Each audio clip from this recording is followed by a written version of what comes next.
Hi, my name's John. Welcome to another sort of, I suppose it's an evening with Bob. How in, Bob? Let's have a How then? I'm coming. Nice to see you again. Nice to be here. Definitely. And so what Bob's going to do, well, I'll let Bob tell you what he's going to do. We actually got to finish the DTI that I started many moons ago. And I've got some more hints and tips for you if you're interested. So without any further ado, we'll get stuck in. Because when they get left in machine and they get clouted, this end here, so where the stylus goes, that bit gets snapped off. And it's hardened, the stylus hardened, and the disc that it gets screwed into is hardened. Now, the easiest way I've found to get it out is by using one of these, right? It's a slitting disc. Goes in a rotary tool, like a Dremel type tool. That's 1/2 mil thick. Now you must wear safety protection when you're cutting with these, because these shatter. There's no strength in them whatsoever, and if that gets in your eye, that's it, you're knackered. So basically, what I do is I get the slitting disc, and I take the disc, the mounting disc, what the DTI is originally mounted in, and I just put a slit across the top, the shortest distance, just enough so it puts a notch in the remaining thread so I can screw it out with the screwdriver. That's the easiest and the best way I've come across to get them out. You can't drill them out because they're hardened, and the disc that the screw into is hardened. So you have to, it's just easier just putting a slitting disc in it. Right, next thing is these. Some of you might recognise what they are, some of you might not. Some time ago, a friend of mine called Peter, hello Peter, he gave me some silver steel, and it's all imperial. I thought, what can I do with that? Yeah, I've got a job coming up. I need some spindle extensions. Now try and saying that when you haven't had a few drinks. And what I mean by spindle extensions, that's your spindle there on the bottom of the DTI, that bit there. It's a bit what goes in and out. Oh, I do believe these is 8BA. The thread on the end is 8BA. So I've gotten the silver steel and I've turned it down and tapped it 8BA, and I've made the rods to go in like that. You can do it on your own lathe. It doesn't have to be a batty like this gauge is. It can be a Mercer, it can be a Mutter Toyo, whatever it is. Now, operating vertically, it's not a problem, because the extra weight you're putting on with these extensions is going down over. Where you may get a problem, not with this DTI, is when you're horizontal that way on, because you can get what I call spindle drag. The internal spring's not strong enough, so it won't push it back. But on this DTI, it doesn't matter if it's upside down. I don't know if you can say that. It still returns back to zero, because the spring inside that is really good. So I see a lot of people on videos on YouTube, they're struggling to get the DTI exactly where they want it to be, because what I call it's called the spindle, is too short, and they're catching it on the lathe or the mill or whatever they've got to put it on. Just knock some spindle extensions up. Say these ones is made out of silver steel. If you wanted to, you could make them out of aluminium, brass, copper, anything you want. It's just something to do. Right, so that's the hints and tips. Now we're back onto this fella here, the DTI. Now remember, I got as far as this, putting it all back together again, which still works.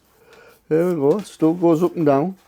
I know it's hard to see because the handle's not in it, but I could put the interface on, but I couldn't put that on, the outer face, because I couldn't find it. It vanished. Anyway, with a bit of looking around, and scouring, I found it. So now we're going to put it back together again. So the inner dial just sits on 2 rubber grommets. It's hard to see in John's camera. There's 2 little black dots there. They're little rubber grommets. And they're sitting pre-location holes. Now in some cases there isn't any grommets. What there is that there's like a star-shaped copper spring washer to support it.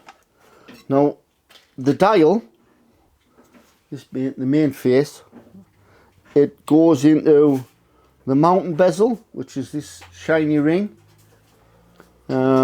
Clips in from behind. Now there is a notch, an index, little notch in the top of the ring there, and there's a notch in the mounting ring,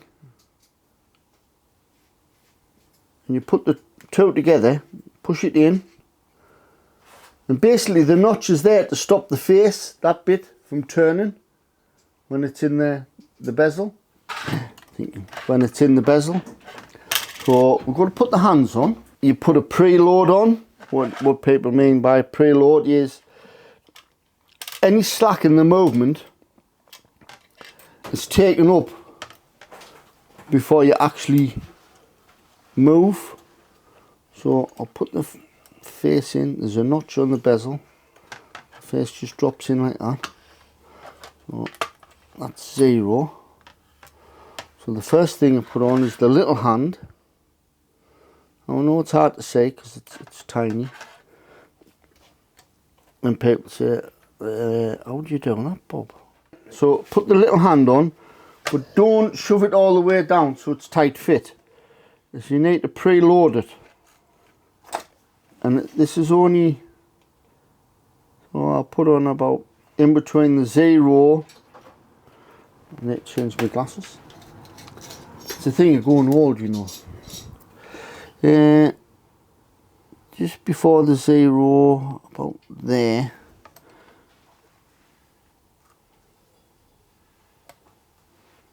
A little bit more. About there. And push the hand down. You know, it's ubiquitous lolly stick. Why use a bit of wood? Well, if you slip, you're not going to mark the dial face because that's wood. If you use the screwdriver or something, you slip, you're going to mark it. Then you get your main hand, and say about quarter to, just before the 10 on the 0, and move it. Oh, too far. And you want to move it,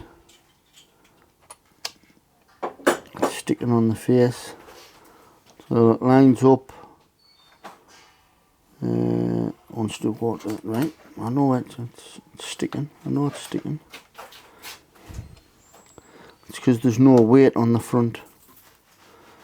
So put it back on. There you go. That'll take.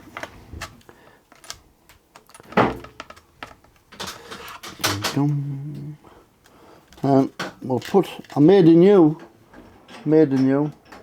lens. I could have used the old lens, but made a new one. Right, just take the protective film off.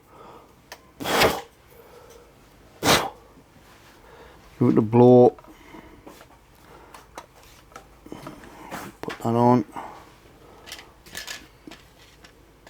Put the retaining ring back on. You're still using the protector screens off welding helmets? Yep. You did show on the make lens, yeah. Yep. And that's it. Now it's sticking. I know why it's sticking. Because I've been overzealous when I push the little hand down. So the little hand's actually rubbing on the face, because I've gone in too far.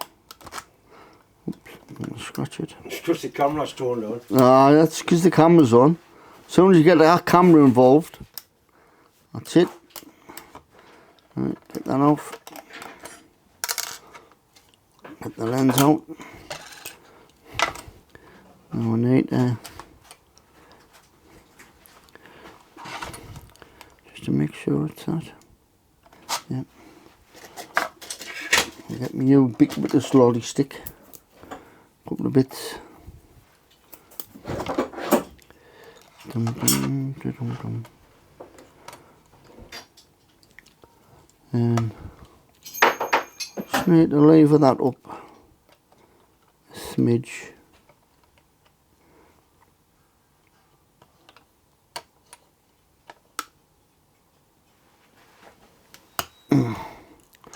I've taken it off. Oh dear. I thought you were an expert. I'm about as an expert as a brick. Now where's that gone to there where it's gone to? Because that hand's not tight. So, what about there?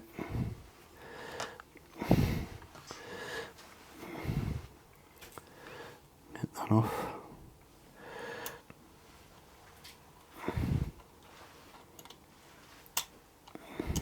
Oops, missed the pin.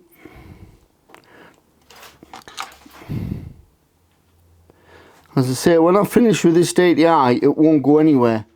It works, but it's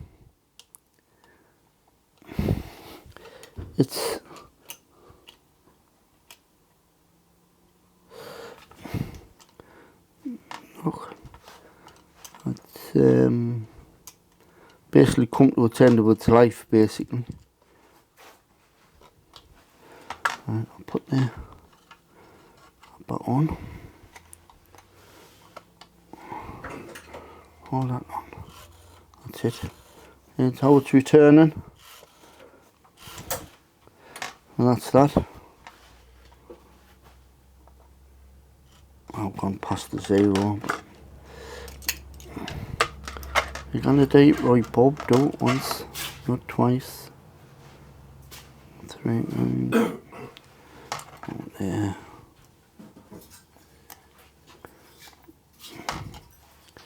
Dum da dum. Dum da dum. I've got a problem. Right.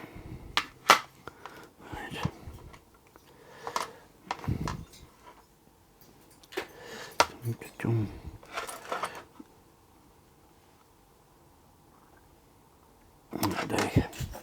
Right, put the lens back on, put the ring in,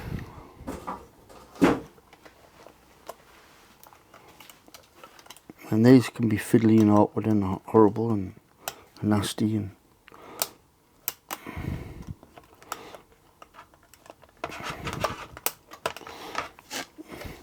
one fully working